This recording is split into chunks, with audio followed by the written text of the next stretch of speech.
ब्रह्मा कुमारी ईश्वरीय विश्वविद्यालय 83वीं महाशिवरात्रि मना रहा है। इस पावन पर्व की आप सभी को बहुत बहुत हार्दिक बधाइयां हो। आज मंदिरों में भक्त जागरण भी करेंगे, व्रत भी रखेंगे, परमात्मा से मिलन का आह्वान भी करेंगे। लेकिन यदि परमात्मा शिव का संपूर्ण ज्ञान ही ना हो तो भला मिलन कैसे होगा। हमें पता ही ना हो वो कौन है और वे हमारे सामने आकर खड़े हो जाएं तो हम उन्हें पहचानेंगे कैसे। हम आपको उनका सत्य ज्ञान देना चाहते हैं। वे सत्यम शिवम सुंदरम हैं, इस सृष्टि के बीज हैं, निराकार हैं, सूक्ष्मति सूक्ष्म हैं। उनका कोई देहधारी स्वरूप नहीं है। जिस महादेव शंकर को हम दिखाते हैं वे महादेव हैं। ब्रह्मा विष्णु शंकर तीनों का भी रचने वाला निराकार शिव है। हम गाते हैं ब्रह्मा देवताय नमः, विष्णु देवताय नमः, शंकर देवताय नमः, शिव परमात्माय नमः। बिल्कुल स्पष्ट है, शंकर को देवता और शिव को परमात्मा कहा गया है, तो अवश्य दोनों अलग अलग हैं। हम शिव की यादगार में शिवरात्रि मना रहे हैं। वे ज्योति बिंदु स्वरूप हैं, सूक्ष्मति सूक्ष्म हैं। उनका ही बड़ा आकार शिवलिंग बनाया गया है, जिसको भक्त शिव की पिंडी भी कहते हैं। शिव हमारे परम पिता हैं, हमारे परम शिक्षक हैं, हमारे परम सद्गुरु हैं। वे आते हैं। अगर वे ना आते होते तो हम उनका आह्वान क्यों करते, हम उनसे मिलने के लिए जागरण क्यों करते।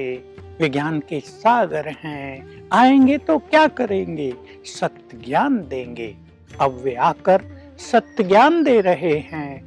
उन्हें 83 वर्ष हो गए हैं अपना दिव्य कार्य करते हुए, और लाखों लाखों मनुष्य आत्माओं ने उनसे मिलन करके सत्य ज्ञान प्राप्त किया है। शिव हमारे परम पिता हैं, आत्माओं के पिता हैं। वो ज्योति स्वरूप, हम आत्माएं भी ज्योति स्वरूप। हमें स्वीकार करना है वो हमारे परम पिता हैं, अर्थात वो हमारे हैं, हम उनके बच्चे हैं। मैं सभी भक्तों को एक चिंतन देना चाहता हूँ। आप उनके भक्त बने रहना अच्छा समझेंगे या उनके बच्चे बनना चाहेंगे। भक्ति करते आए, मांगते आए, मांगना भी नहीं आता था, क्या मांगे भगवान से, थोड़ा थोड़ा मांगते आए। अब यदि उनके बच्चे बन जाएं तो जो कुछ उनके पास है वो सब हमारा नहीं हो जाएगा। विचार करो और अपना नाता अपने परम पिता से जोड़ो। वो स्वयं इस समय आकर राजयोग सिखा रहे हैं कि मुझसे अपना नाता कैसे जोड़ो, मेरे स्वरूप पर अपनी बुद्धि को कैसे स्थिर करो। मैं ब्रह्मलोक का वासी हूँ, मैं सब जगह नहीं हूँ, इसलिए मुझे ऊपर वाला कहते हैं, उंगली ऊपर को करते हैं। वहीं मेरे से अपना बुद्धि योग लगाओ तो तुम्हारे जन्म जन्म के विकर्म नष्ट हो जाएंगे। तुम आज व्रत भी रख रहे हो, सब भक्त व्रत रख रहे हैं, बहुत अच्छी बात है। जब हम व्रत रखते हैं तो हमारे मन के विचार भी शुद्ध हो जाते हैं। लेकिन आज के इस हीरे तुल्य पर्व पर मैं आप सभी को कहूंगा, कुछ बुराइयों का व्रत ले लो, बुराइयों को छोड़ने का व्रत ले लो। अगर हम भगवान की भक्ति भी करते रहे, फूल भी चढ़ाते रहे, जल दूध भी चढ़ाते रहे, लेकिन हमारे मन में नफरत रही, ईर्ष्या द्वेष रही, मनोविकार रहे, तो सच्चा प्यार भगवान से होगा ही नहीं। और आप सबको स्पष्ट रूप से जानकारी हो, ऐसी भक्ति भक्ति को शिव स्वीकार नहीं करते। हम शिव के बच्चे हैं, हमें वही सद्गुण जीवन में धारण करने हैं जो हमारे परम पिता में हैं।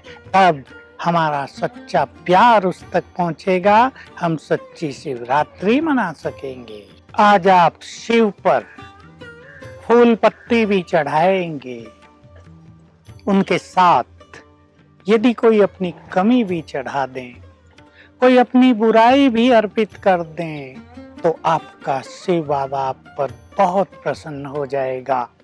कई भक्त सारी रात आज जागरण करेंगे, क्योंकि प्रसिद्ध है कि शिव आते हैं। लेकिन सोचो, यदि आप भांग के नशे में मस्त होंगे तो आए हुए शिव को कैसे पहचानेंगे? सचमुच आपको ये रहस्य जानना चाहिए। महादेव भांग धतूरा नहीं पीते थे, उन्हें ईश्वरीय नशा था। ईश्वरीय नशे को भक्तों ने भांग के रूप में स्वीकार कर लिया है, ये नहीं है। तो आज आप जागरण करेंगे। मैं आपको संदेश देना चाहता हूँ, शिव तो इस धरा पर आ चुके हैं, क्योंकि उनका अवतरण रात के समय होता था, इसलिए शिवरात्रि मनाई जाती है। क्योंकि रात मनोविकारों की रात, भयानक रात हो गई है, तो शिव आकर हम सभी को जगा रहे हैं। आप भी जग जाइए।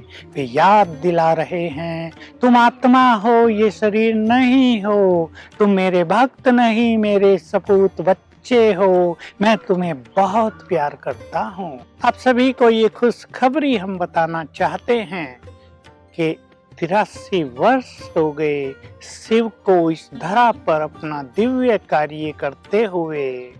वो अपनी महान आत्माओं से मिलन कर रहे हैं, अपने जन्म जन्म के भक्तों को उनकी भक्ति का फल दे रहे हैं। हम आपका भी आह्वान कर रहे हैं, आइए अपने परम पिता से, अपने आराध्य से प्यार भरा मिलन मनाइए।